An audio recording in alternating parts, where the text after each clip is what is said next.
you all had hope you all had a good forum.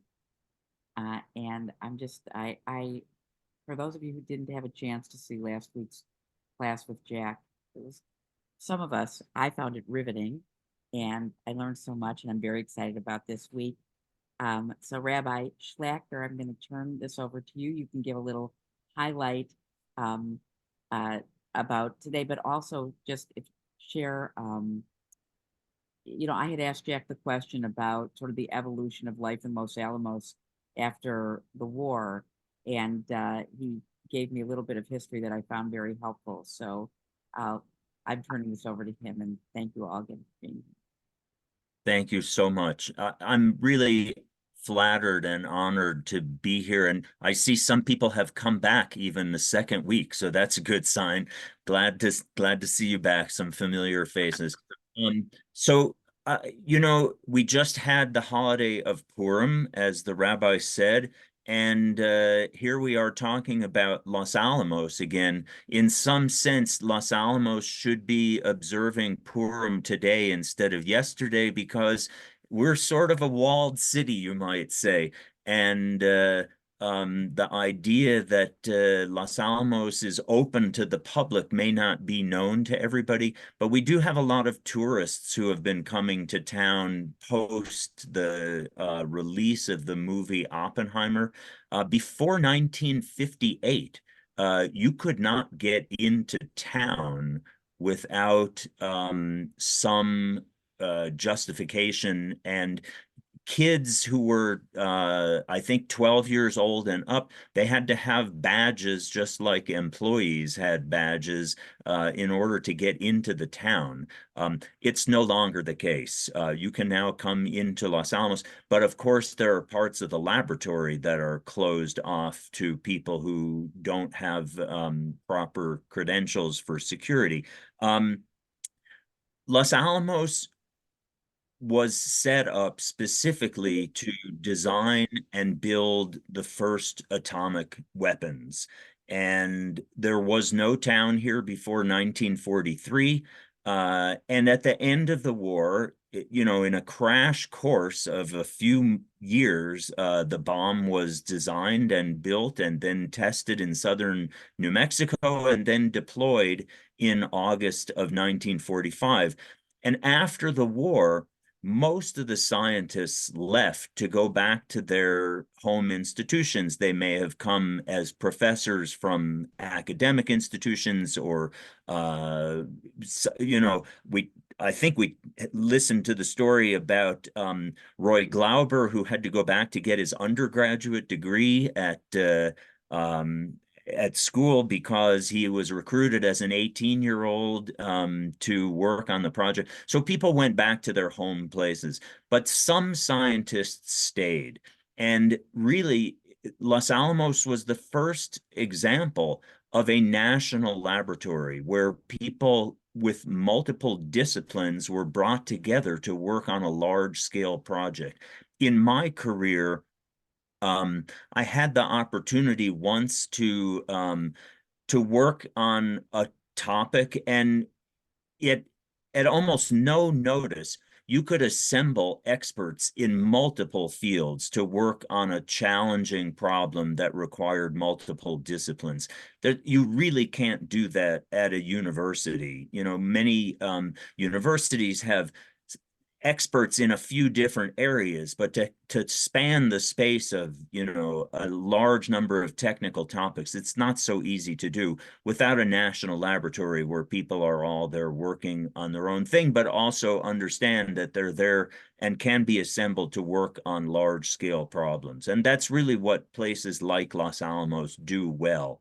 So we're going to talk now today, in particular, about the first scientific director of Los Alamos, J. Robert Oppenheimer, who was the subject of the movie Oppenheimer. The laboratory has the same structure that it had under Oppenheimer. The laboratory has that structure today, but there are now 17,000 employees at the laboratory. It's quite a large institution. I'm going to share my screen. Let's see if we can get this to work. And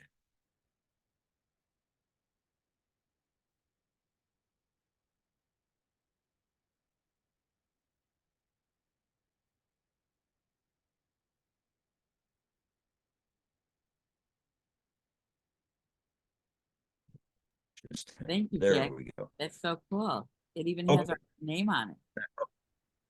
Yeah, so we're going to talk about two people today in particular. And if you saw the movie Oppenheimer, then you know that Louis Strauss, played by Robert Downey Jr., plays a major role in that movie.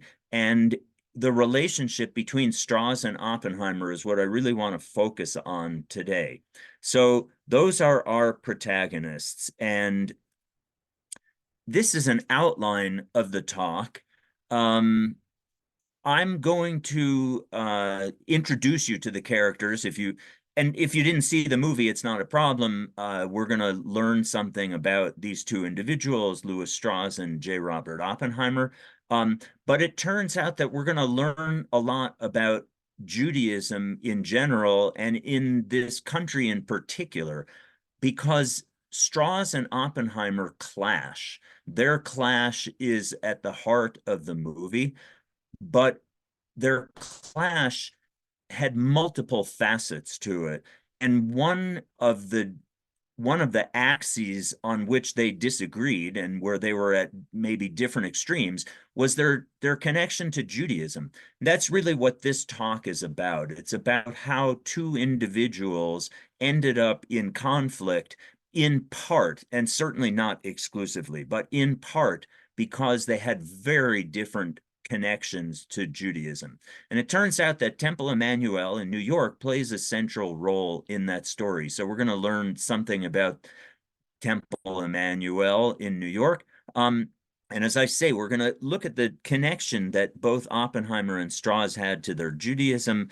And then I'll tell you a little bit about their lives. And then I'm going to close this talk today with something that I uncovered in the process of putting this information together. So let's start out by seeing our protagonists. There they are, the two protagonists. This actually was the protagonists for the Academy Awards, not the protagonists for our story today. Here's what I thought we might talk about. This is L. Strauss and Oppenheimer, but that's a different L. Strauss. That's the one who invented jeans. That's Levi Strauss. And I always show that because I'm fond of his invention, which is Levi Strauss jeans. But there's the Strauss that we're going to talk about. And by the way, he pronounced his name Strauss, even though it's spelled Strauss. Strauss grew up in Virginia, and he claimed that that was a Southern pronunciation of the name. And so he was pretty insistent that he be referred to as Louis Strauss.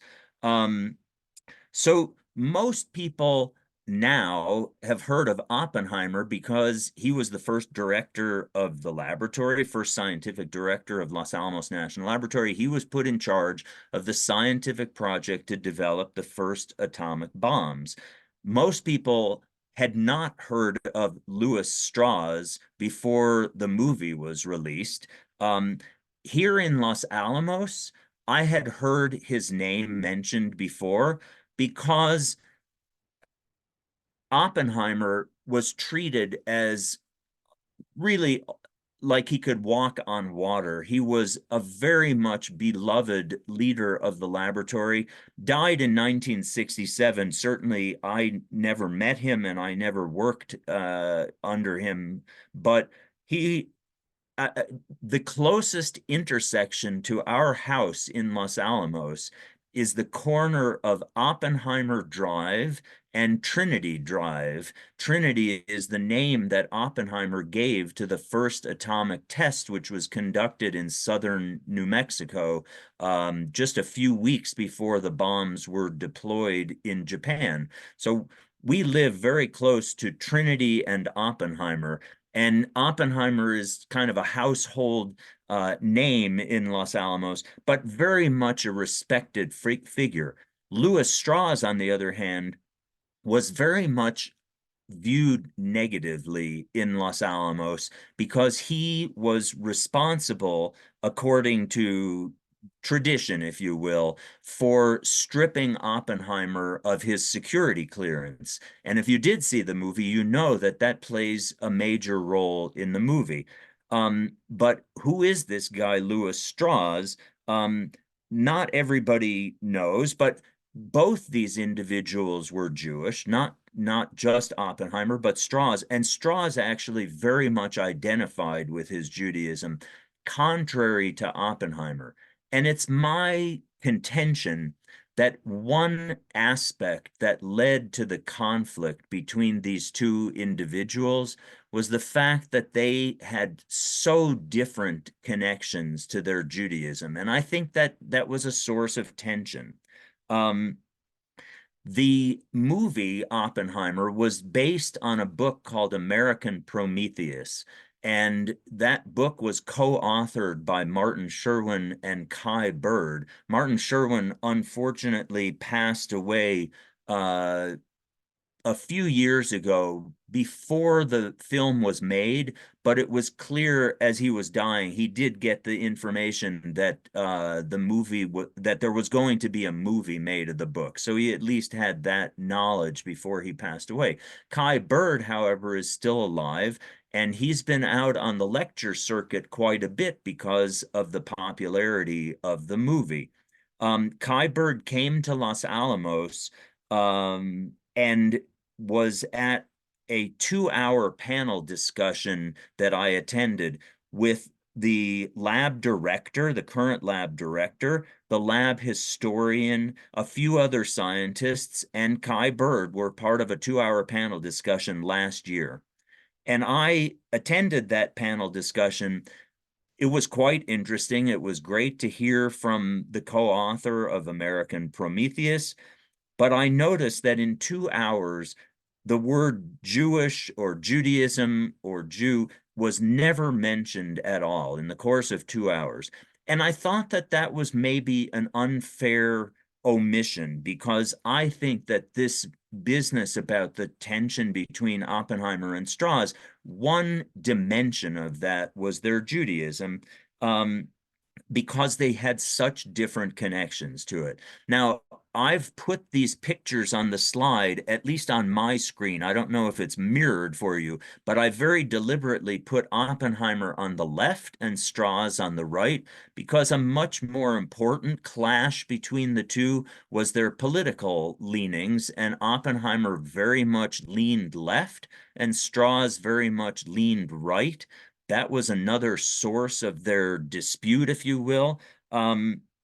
There were other issues as well, and we'll talk about them. But there were some similarities between the two. Both of them were descended from German Jews who came to this country. Oppenheimer's father was actually born in Germany and came to the United States as a teenager in 1888. So Oppenheimer was born in New York City, but his father was born in Germany. Strauss's grandparents came to the United States in the 1830s and 1840s, also German Jews. And so there was some similarity in their lineage, if you will, between Strauss and Oppenheimer. They had many interactions, but particularly because Oppenheimer was the director after the war. Oppenheimer became the director of what is called the Institute for Advanced Study at Princeton. And Einstein was a scientist at the Institute for Advanced Study. So again, if you saw the movie, you saw some scene where Einstein is walking around on some grass. That's supposed to be the Institute for Advanced Study at Princeton. But Strauss was, I think, maybe even the chairman of the board of that institute, and Oppenheimer was the director of the institute. So they had interactions through that as well. Let me move on with our story. This is just a recap in one slide of last week's talk. This is just a list of Jewish scientists who had some connection to the Manhattan Project to develop the first atomic bomb. And Lisa Meitner, I think maybe the only woman on this entire list. Lisa Meitner did not come to Los Alamos, did not have any direct connection to the Manhattan Project, but she was the one who understood that you could take an atom and break it apart and get energy out. She interpreted the results of an experiment that was done in Germany, and by interpreting that experiment, she figured out that you could get some energy out of splitting a nucleus. Einstein co-wrote the letter to Roosevelt that got the Manhattan Project started. Szilard was the one who actually wrote the letter that he got Einstein to sign. These were characters in the movie. And Wigner, another scientist who was involved in sending that letter. Everybody else here on this page was at Los Alamos during the war. All Jewish scientists, all brilliant individuals. Several of them went on to win Nobel Prizes, and that was really the subject of last week's talk. But Jewish scientists obviously is important, and I take great pride in the fact that so many of these individuals were Jewish. Let's go to the early history of Oppenheimer and Strauss, and this predates World War II, and I thought this was quite revealing. These are two poems, one written by Oppenheimer when he was a teenager, I think 19 years old, and the other written by Strauss when he was in his early 20s. And I really liked these two poems because even though the individuals were young, you can already see something about their personalities, and you can see something about very different personalities. Just listen to a little bit of Oppenheimer's poem. And the slow light betrays us and our wistfulness when the celestial saffron is faded and grown colorless. It just sounds very ethereal, very Eastern meditative, very mystical, if you will. On the other hand, listen to Strauss in his 20s. The blood of Maccabees runs in my veins, calling me to rise and smite the foes of God and righteousness. Very clearly connecting to his Jewish roots, to the story of Hanukkah, but also very much a fighter, very much a combatant, if you will. And I think these two poems really do express quite a difference between the two individuals in their look at life. So I just thought that was an interesting insight early on. Um, Now, a little more about Oppenheimer.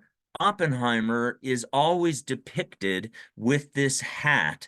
And this photo was done kind of as a joke, but this was the hat that Oppenheimer would always wear, called a pork pie hat. And I just show this because to me, it's quite indicative of the fact that Oppenheimer was disconnected from his Judaism. Why would you have a pork pie hat, right? I mean, it's just a joke, obviously, but you know, Oppenheimer was always ambivalent about his Jewish identity. I doubt he ever really had much in the way of Jewish observance. His parents felt themselves to be German immigrants who were striving to be American. And so they were ethnically Jewish, they were culturally Jewish, but they never belonged to a synagogue. And Judaism probably played no role in Oppenheimer's household when he was growing up. Um, Oppenheimer's father, as I said, came from Germany. And Oppenheimer went back to the old country to visit grandparents, I think. but really did not feel very comfortable in that environment, in that sort of Jewish environment. One of Oppenheimer's colleagues, who we're going to see on the next slide, Rabbi, and I'm going to show you him now. This is Rabbi. He was a friend of Oppenheimer's. He actually plays a role in the movie, one of my favorite characters in the movie. But Rabbi said, and this is a quote, Oppenheimer was Jewish, but he wished he weren't. That really says it all in some sense. This says that Oppenheimer really tried to be distant from his Judaism.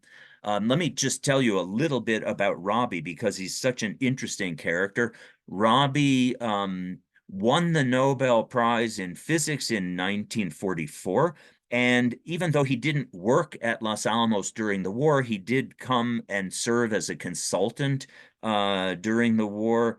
And he thought that Oppenheimer spent too much time with this sort of Eastern mystical tradition, in particular with the Hindu religion. And you know perhaps about this quote that Oppenheimer made after the test of the first atomic bomb.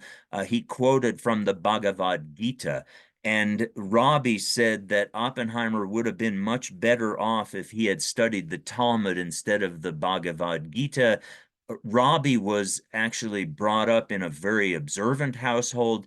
Even though he did go on to become an atheist, he understood what Judaism was all about in a way that Oppenheimer never really did. So I I insert this not because you don't all know this. I mean, I think this is probably, if not exclusively, largely a Jewish audience, but this is a topic that's still quite relevant today, and that is, what is Judaism after all? And I don't think there's an easy answer to that question. Most people would say Judaism is a religion, and yet Rabbi certainly felt that he was Jewish, even though he was an atheist. And I'm sure you know people who are militant atheists, but they are still Jewish. So I don't know that Judaism is technically a religion in its best description. Some people have described it as a culture. Some people have said it's a nationality. For me, I think more than anything else, it's a family, and that's maybe the way I like to think about it, that we're an extended family. And for that reason, we don't always agree with each other. And I think that's part of the clash between Oppenheimer and Strauss. They're part of a family, one of whom didn't really want to be part of that family, I think. Oppenheimer really was trying to get away from his Jewishness. And that makes it hard for the other family members, like Strauss, who felt very strongly about his Judaism, makes it hard for them when there's a family member who doesn't seem like he wants to be part of the family. And that's maybe, again, maybe not a perfect description about Judaism, but for me, it works reasonably well. Somebody who's Jewish does something that isn't very good. We all feel sort of embarrassed about it because it's a family member. And when somebody does something good, we feel proud about that. So let's talk a little bit about Judaism in the United States, in America. You know about 1492 because that's when not only did Columbus sail to the New World, but that's when the Jews were expelled from Spain. And that led to a Jewish contingent here in the New World not so long after that. You can see about 150 years later, Jews were settling in what was then New Amsterdam on the east coast of the United States. They wandered around from Spain for a while, some of them ending up in Holland. And when there was opportunity to come to a new world, Jews came early on, 1654. First synagogue in the United States, 1730, first rabbi in 1840. So for 110 years, you had it good in the United States. You could go to synagogues and not have to worry about listening to a rabbi because there weren't any rabbis in the United States back then. I'm going to highlight this Felix Adler, 1876, publicly renounces Judaism in favor of ethical culture. That's going to play a significant role in Oppenheimer's upbringing, and we'll learn about that in a little bit. All of these dates, by the way, and this whole listing comes from Jonathan Sarna's excellent book, American Judaism. I give him credit for creating this list. I chose some items that I thought would be relevant. Pogroms in Russia, starting in 1881. That's the Ashkenazic Jewish experience in this country. The bulk of Jews who come to the United States are a result of this 1881 and the next 20, 30 years pogroms in Russia. And let's go on. Maybe I'm going to show you something about the number of Jews in this country. 1790, only 2,000 Jews in the United States, but mostly Sephardic Jews. So these were Jews who did leave Spain, 1492, and then ended up typically in Holland or England, and then came to the United States from there. By 1840, the Jewish population of the country had gone up by an order of magnitude, now about 15,000 Jews in this country. And then another factor of 10 by 1880, and this is largely the German Jewish experience in this country. And I think this was a result of a failure. In the late 1700s, we had the emancipation, and Jews, the ghetto walls broke down. Jews were able to intermix with the population at large. And in Germany in particular, there was some hope that Jews would become fully integrated in society, that Judaism would now be considered a religion. This comes back to this issue about what Judaism really is. But the hope was that Judaism might be thought of as a religion, meaning that Jews would be accepted and could work in any occupation and could be treated as equals.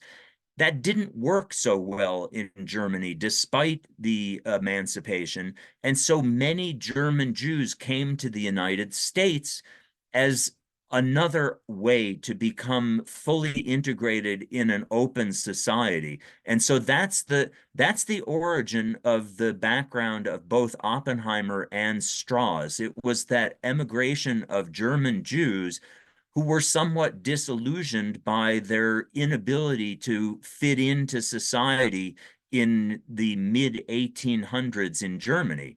And then the big wave of Jews in this country, yet another factor of 10, coming up to 2.5 million between 1880 and 1920. That was the result of those pogroms. And I'm in that category, of Jews who are descended from people who fled the Pale of Settlement, that area where Jews were allowed to live in Russia. My grandparents all came over from that. So my mother's parents both of them came through Ellis Island in this wave of large numbers of Jews coming. And I just try to point out, so that it's only gone up a factor of 2 since then in 100 years. And you can see this multiplying by 10, but we don't have that anymore. And now we are probably less than 2% of the population of the country. So now I want to talk about Temple Emmanuel, because I said that this one institution in New York is going to play a role.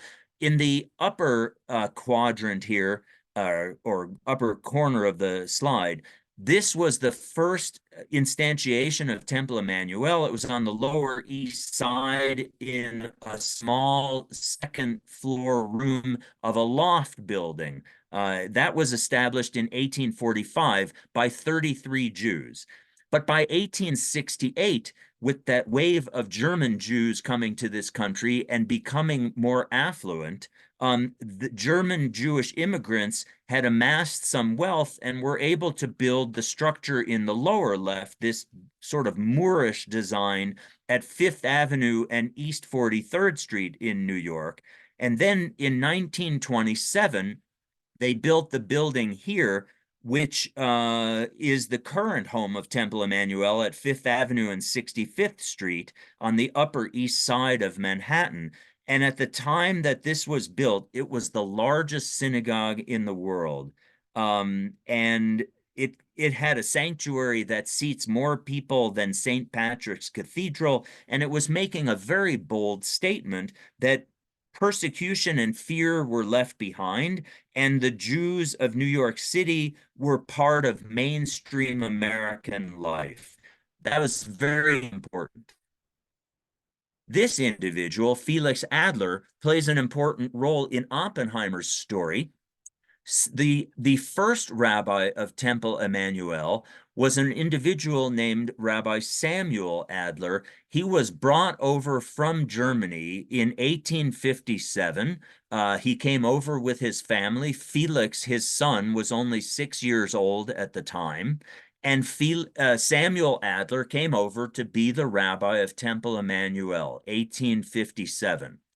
But because it was better to be educated in Europe than in the United States in the late 1800s, because the institutions of higher learning were considered superior in Germany. Samuel Adler sent his son Felix to Germany, back to Germany, to receive his higher education. And Felix Adler went back to Germany. He got his PhD from Heidelberg, Germany, and he was heavily influenced. I wrote on this slide that he was influenced by Kant and Kant philosophy, but he was also influenced by Karl Marx. And when Felix Adler came back to the United States with his PhD in hand, you can see he's 23 years old in 1874. He was given the opportunity to give a sermon at Temple Emmanuel, and the thought was that this was going to be the successor to the current Rabbi Samuel Adler. But Felix Adler gave a sermon. It was his first and it was his last sermon at Temple Emmanuel. He never mentioned God. This was this influence of Kant philosophy. He never mentioned God, and the kind of the mainstream congregation at Temple Emmanuel said, no way is this guy going to become our rabbi. And Felix Adler kind of broke from Temple Emmanuel, and he started to promote something that was Judaism, but in a different guise. There were no rituals, and really there was no creed, no dogma. What he talked about was deed, not creed. And he was much more focused on social action than on rituals and Jewish belief, if you will. And he created an organization called the Society of Ethical Culture.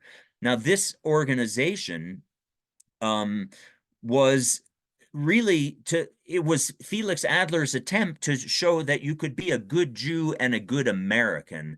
And so he tried to remove the ritual aspects of Judaism. When he founded the Society of Ethical Culture, some people from Temple Emmanuel split off, and it was kind of a non-religion, if you will. I mean, it's a little bit odd, but Adler felt that Jews were not a nation. He thought that was an anachronism because he wanted to be fully integrated as an American, and he talked about reason over revelation, scientific fact over scripture. um, Julius Oppenheimer, J. Robert Oppenheimer's father, really bought into this. And he became a trustee of the Ethical Culture Society. Felix Adler conducted the wedding ceremony of J. Robert Oppenheimer's parents, Julius and Ella Oppenheimer.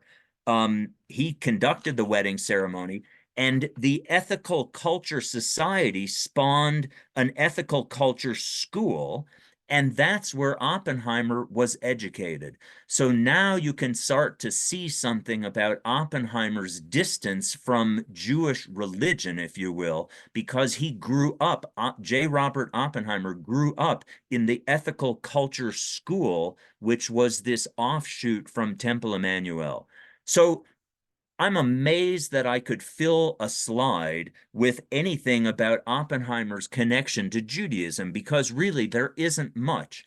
I'll just make a point that in this third bullet, it says that at the clearance hearing, so this was the security clearance hearing that's featured in the movie, and where Robert Oppenheimer actually lost his security clearance. This was in 1954. He said at that clearance hearing that beginning late 1936, J. Robert Oppenheimer, developed a quote, a smoldering fury about the treatment of Jews in Germany. This is probably a little bit exaggerated. 18 years earlier, I think J. Robert Oppenheimer did not have much connection to his Judaism and did not worry that much about the treatment of Jews in Germany. But at his clearance hearing in 1954, he said that he had started developing this fury about the treatment of Jews in Germany. I think really he cared more about scientists than about whether they were Jewish, but the scientists were certainly trying to get out of Nazi Germany following Hitler's rise in 1933. So really, there's not much to say about Oppenheimer's connection to Judaism. By contrast, Louis Strauss was very involved in his Jewish roots. And again, his grandparents came over from Germany. His family had some wealth, but they lost it all in a depression in 1913. So Strauss himself grew up fairly impoverished. That was quite a contrast with Oppenheimer. Oppenheimer's father came into wealth because the merchant class, the German immigrant merchant class, did very well in New York. And J. Robert Oppenheimer grew up in a very wealthy household. His family had Van Gogh paintings on the walls. He really was well to do as a child. Strauss, by contrast, only a few years older, grew up really pretty impoverished because his family lost whatever money they had in this depression in 1913. As a result, Strauss had to earn money to support the family, and he was a shoe salesman traveling the South from Virginia, where he was born. He traveled the South selling shoes, taking rides and being in wagons and whatever. And it was a pretty rough going. So Strauss graduated from high school. He was the valedictorian of his high school class, but he never went to college. His family could not afford that at all. And I think one of the other things that was a clash between Strauss and Oppenheimer is that Strauss resented that Oppenheimer grew up with all this wealth. But Strauss very much was out there about his Judaism. He assisted Herbert Hoover. Herbert Hoover, before Hoover became president, was asked by the president of the United States to help with relief efforts in the tail end of World War I in Europe. And Strauss volunteered to work with him basically for free to help out. And he recognized that Jews were being treated badly and were suffering, and he leaned on Hoover to help Jews out, even though Hoover had a lot of prejudice against Jews. Strauss and Hoover had a lifelong relationship that was supportive of Strauss, um, and uh, and Strauss saw firsthand. Remember, 1917 was the revolution in Russia. Strauss saw firsthand some of the egregious behavior of communism. And that was another dimension that was a real tension between Oppenheimer and Strauss. Oppenheimer grew up in this Karl Marx-inspired Felix Adler School of the Ethical Culture Society and very much was left-leaning. Strauss, on the other hand, saw what communism could do because he saw people really suffering under communist under the revolution, and was very anti-communist in his life, and so that was another very important dimension to their tension. Um, Strauss went on to become quite wealthy. He married the daughter of a partner of a very important investment firm in New York. And even though he was impoverished as a teen, by the time he was well, no, maybe in his early 40s, he was president of Temple Emmanuel. So I just think that that contrast is very clear. Here, on the one hand, you have Strauss, who was the president of Temple Emmanuel for a decade. And on the other hand, you have Oppenheimer, who grew up in the Felix Adler Ethical Culture Society school and who had really split off from Temple Emmanuel. A few more things about Strauss. You can read his autobiography. It's laced with quotations from Jewish sources. So he very much was inspired by Judaism. Strauss, by the way, wanted to go on to college, but because of having to sell shoes and make ends meet for his family, he never did go to college. He did become quite wealthy later on, but I guess there's no turning back. But I looked at one resource that I thought was quite interesting. It said that there were at least 5 different areas where Strauss and Oppenheimer clashed. One was their political differences. Strauss went on to become quite a successful businessman, and so he was very Republican leaning and conservative in his political views. Oppenheimer, on the other hand, inspired by this left-leaning education as a child, was a liberal Democrat. So they had very much political differences. Their identification with Judaism was completely different. Strauss very much out there as a Jewish businessman at a time when Jews were being targeted with anti-Semitism in this country, but Strauss did not hide his Judaism. Oppenheimer, on the other hand, really tried to distance himself from that, and I think that Strauss resented that. The third thing that was identified, and you saw this as a scene repeated in the movie a couple of times, Oppenheimer could be pretty vicious when he wanted to be, and he mocked Strauss publicly at a hearing one time that had to do with the transport of radioactive isotopes. And we don't need to go into details about it, but Strauss very much liked physics. He wished that he had gone on to become a physicist, but he was only an amateur scientist, if you will. Strauss was ridiculed by Oppenheimer in front of Congress, and Strauss would never forget an insult. And I think that came back to haunt Oppenheimer in 1954 at the clearance hearings that he suffered from. So let me go on here. A little more about Oppenheimer. Here's his pork pie hat. You can always identify him in a picture.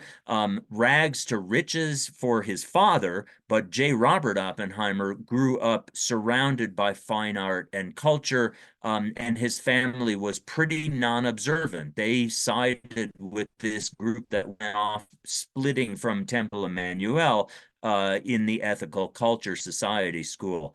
Oppenheimer was sent out to New Mexico to recuperate at the age of 18 from some ailment. We don't know exactly what. That's how he fell in love with northern New Mexico, and that's why Los Alamos is where it is today. On the other hand, and you know, I tried to do this last time, but I think I'm going to persevere. Let's see if we can get this to work this time. Whoops, hang on. No, I guess I failed on that. Whoops. I think maybe because it's slow. Let's see. We'll give it one more try. Here we go. Robert Oppenheimer realized the grave responsibilities of our new knowledge. profoundly altered the conditions of man's life, both materially and in ways of the spirit as well. It has extended the questions, which has extended man's freedom to seek. That may not be working so well. But That looks like it's not working so well. You can Jack, at least see him. Jack, do you know how to maximize when you share screen for audio and video? You know, I didn't do that, and now because I've got this full screen on the screen share, it would take me a little while to get out and do that. And we don't have any other clips. I think we'll let it go with that. Okay, I'm all right. sorry. Yeah, I should have done that better. So that was a 1950 audio video clip of Oppenheimer, and I just wanted to point out that if you can hear it at all, and you can Google this or just write to me, and I can send you the link to that. Oppenheimer himself had a very cultured voice. He sounds very, like he grew up with East Coast influence and European school. He went to study physics in Europe. That's where he got his PhD. Very cultured. Strauss, on the other hand, as I said, grew up pretty impoverished. He was quite smart. He was valedictorian of his high school. And he says in his autobiography that he thought that more than anything else in the universe, the world of physics was the most exciting. I actually think that he meant what he said. He really loved physics, but as kind of an outsider, and that's what led to that ridicule that he got at the hands of Oppenheimer. Because of his connection with Hoover, uh, Strauss went on to become appointed as a member of the first Atomic Energy Commission after World War II. So what did Strauss do during World War II? He was a rear admiral, and he was involved in trying to encourage companies to engage in the production of munitions. And he, as a successful businessman and as somebody who really believed in the American business spirit, he tried to incentivize companies to up their production during World War II. And he came up with a program called the E program, or the E award, and it was E for excellence. And he wanted to have companies competing to try to get this E award and to be recognized by the military as great producers of military equipment and munitions and all that. That's what he did during World War II. After World War II, atomic weapons were put under the control of something called the Atomic Energy Commission. And Strauss was appointed as a member of the Atomic Energy Commission. Here you see the commission. This is 5 individuals who were put in charge of atomic issues in this country, which included not just power, but nuclear weapons as well. Now, I love this picture because I think it's just an accident. But Strauss is the one here on the far right, and he's separate from the other 4. That's exactly how the commission worked. Strauss was on the far right politically, and there were times where he was a one-person minority for a vote on the commission, where the other 4 individuals all voted in a more liberal way, largely having to do with security matters. Strauss was very conscious of security and very conscious of not wanting atomic things to get out into other people's hands. The rest of the commission was more relaxed about that. By the way, the chair of the Atomic Energy Commission here in the center, David Lilienthal, was Jewish. Strauss was Jewish. And this individual on the far left is Robert Bacher. And for reasons that I have never completely understood, there is an entry on Robert Bacher in Encyclopedia Judaica, and it indicates that he's Jewish, the way the entry is written, but I can't find anything to confirm that. Robert Bacher was actually maybe the vice president of Caltech when I was an undergraduate there. But of course, I had no understanding of anybody's connection to the Manhattan Project when I was a student. But Bacher was actually at Los Alamos during the war. He was an extremely important experimental physicist during the development of the atomic bomb, and then went on to be kind of the scientific lead on this Atomic Energy Commission. A little more about Strauss. Here you see him being sworn in under the direction of President Eisenhower. Strauss was nominated to be Secretary of the Commerce, and he was sworn in, but that was as an interim position. And in the movie, it was the confirmation hearings to be the actual Secretary of Commerce. That is a major scene in the movie, and Strauss was not confirmed by the Senate.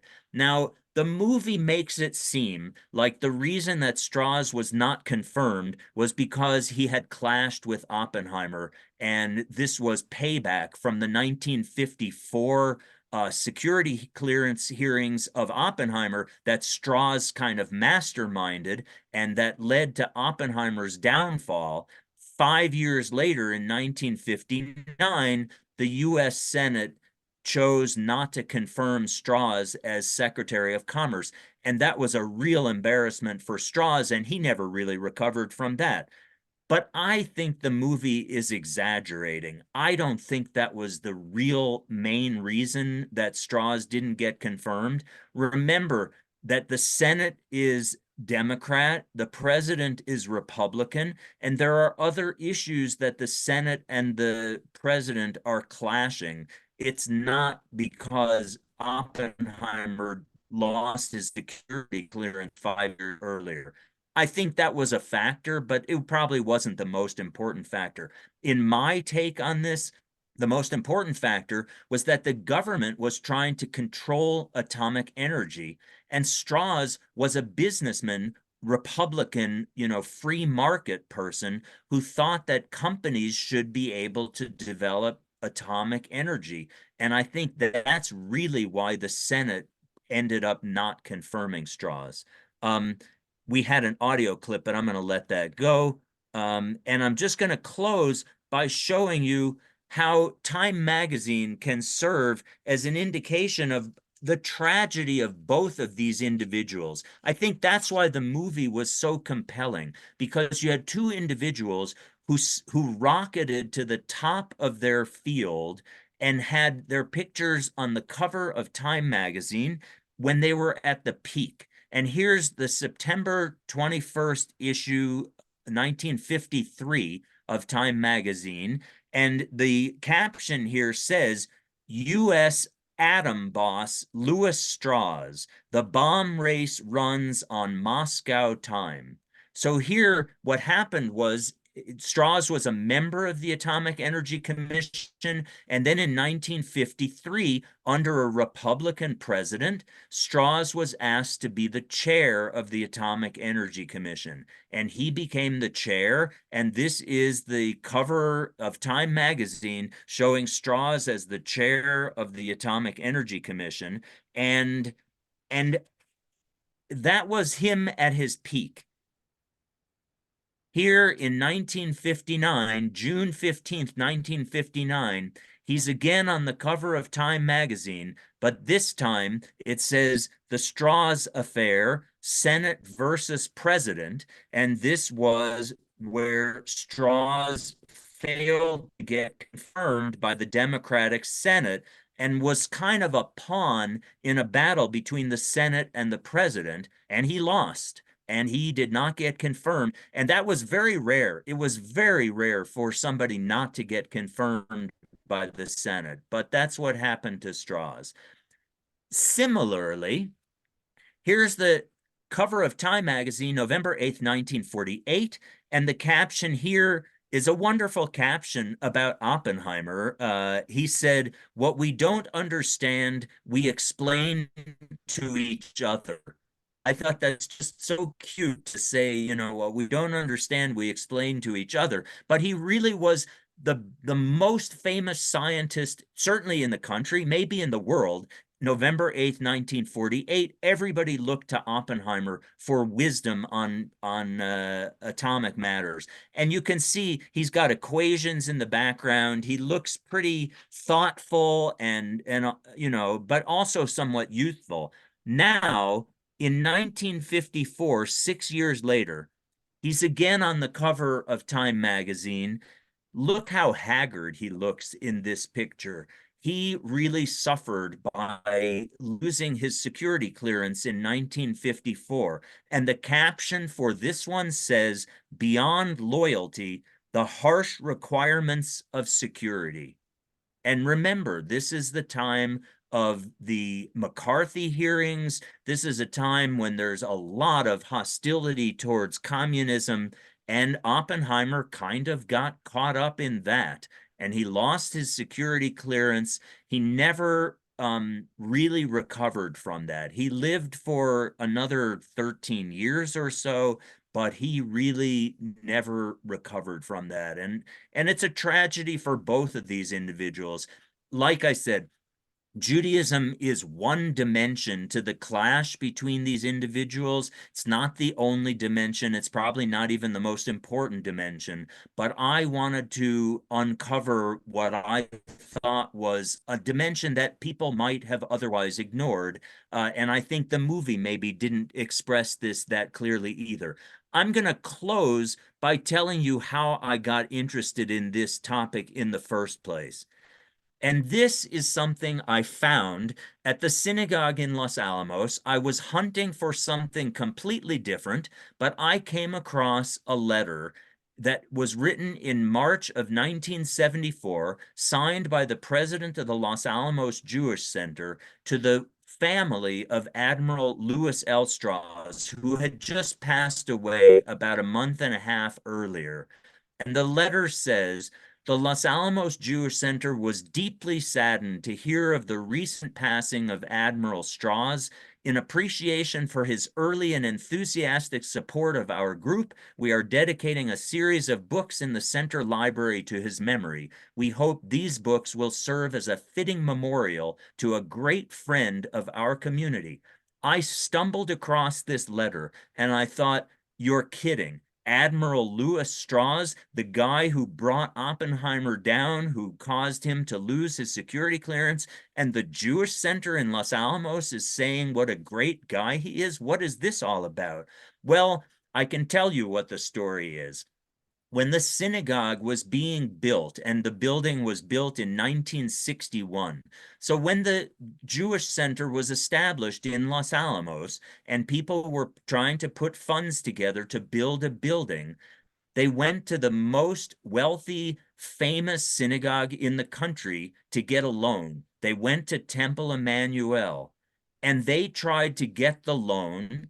And Louis Strauss, who had been the president from 1938 to 1948, still had strong connections to Temple Emmanuel. He secured the loan for them. And that's the reason that the building is there today in Los Alamos, because of Louis Strauss and his willingness to identify with his Judaism, to be supportive of the Jewish community in Los Alamos. And to me, the movie was a little too black and white, and it didn't show really anything positive about Strauss, but I think this letter kind of changes the picture a little bit for me.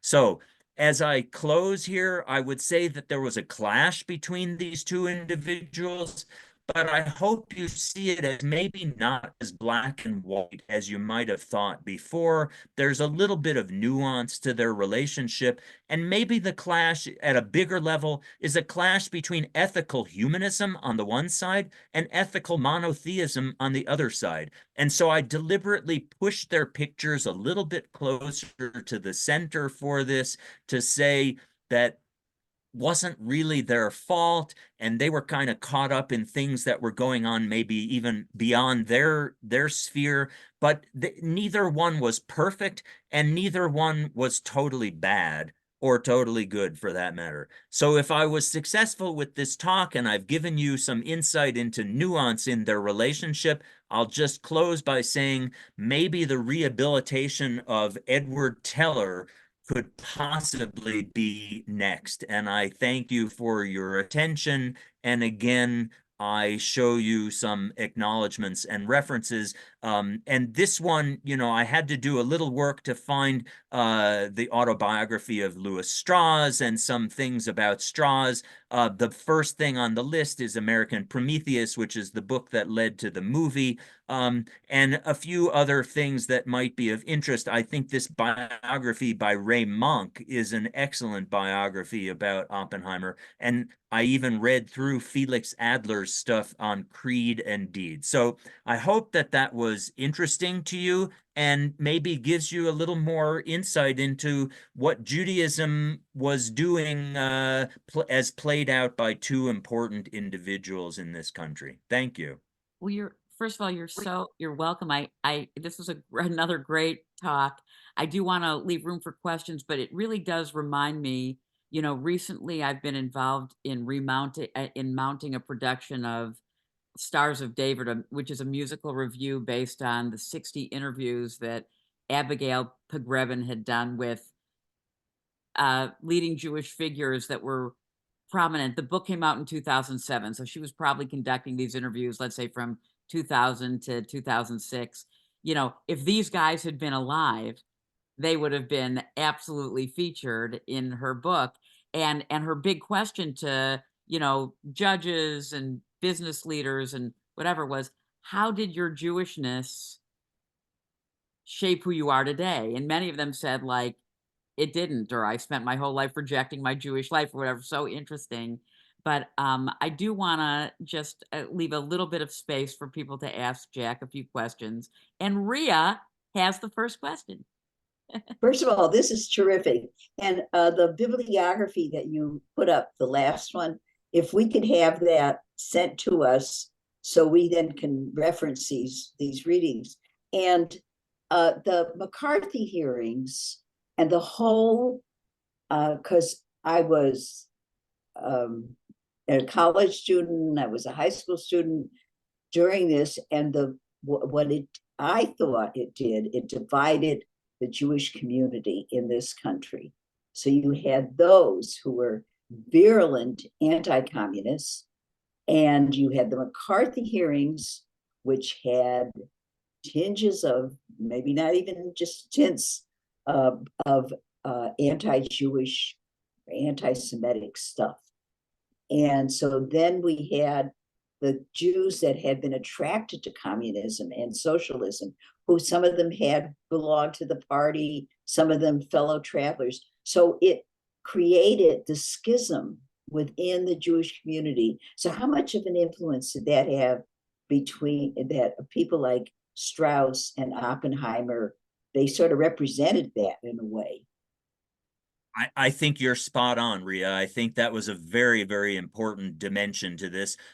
Oppenheimer was never a paid dues member of the Communist Party, but he had, I mean, in every other way, he was, you know, a Communist Party person, and he was very left-leaning. He very much promoted the, you know, the message of the Communist Party. And Strauss did not like communists at all from his early days, from being in Europe in 1917, 1918. He really did not like communists, and he was a businessman, and he was, you know, conservative Republican. So yes, definitely that was part of this clash, for sure, for sure. Thank you. That you're absolutely right.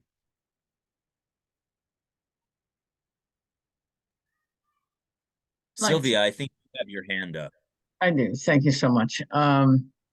Just was, I don't know if this is a side note or not, interested in any of these things that you've read or research you did, or even the movie. Talk at all about either Oppenheimer, Strauss, or any of our other great scientists' ethical dilemma with developing what was the biggest and most dangerous weapon of mass destruction that the world had ever seen? Yeah, so one thing, by the way, I didn't mention this so much, but one of the areas that Strauss and Oppenheimer clashed on was development of the hydrogen bomb, which was not part of the Manhattan Project. But Oppenheimer, according to Strauss, Oppenheimer was being an obstacle to the development of the hydrogen bomb, and Strauss was did not think that that was right. He viewed the Soviets as a real threat, and if Oppenheimer was preventing the bomb from being developed, that was not good. As far as the atomic bomb and what was dropped in Japan in 1945, look, everybody has ethical misgivings, I think, about killing innocent lives. And, certainly we see that playing out today in the Middle East. Nobody wants to see innocent people killed. Unfortunately, war does not allow us to always separate combatants from innocent people. And, without getting on too much of a soapbox here, I think you have diabolically a group in today that's trying to use civilians as shields. But back then, with the atomic bomb, yes, people had ethical concerns about it. And in the end, ending World War II was pretty important, and lots of people were dying. At some level, I'm here today because my father did not have to go off and fight in Japan to help win World War II. The bomb, he considered that the bomb saved his life. So yeah, but I don't have a lot of insight into that. Chuck? Um, a comment and then a question. Comment was, I've read maybe half dozen books on this subject, and you've done just a wonderful job of bringing everything together and filling the interstices. But my question, why did Groves pick Oppenheimer?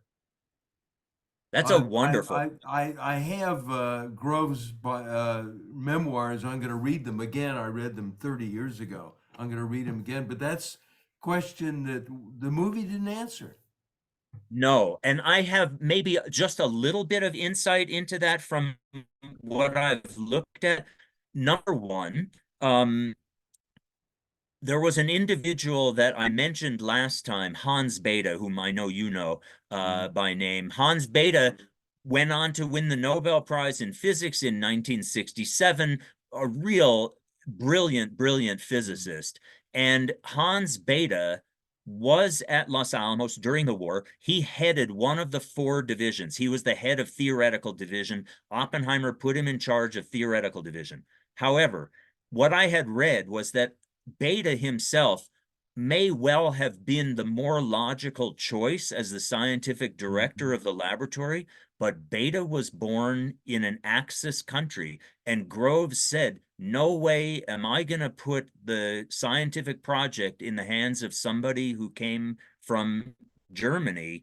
But then you could ask the question, why Oppenheimer? I actually think that Groves knew that he could control Oppenheimer at some level because he knew of Oppenheimer's communist leanings, and he was willing to let that go by, but he knew that he always had that card that he could play if Oppenheimer did not do things the way that he wanted. And so Oppenheimer was surveilled completely during the war. His phone was tapped.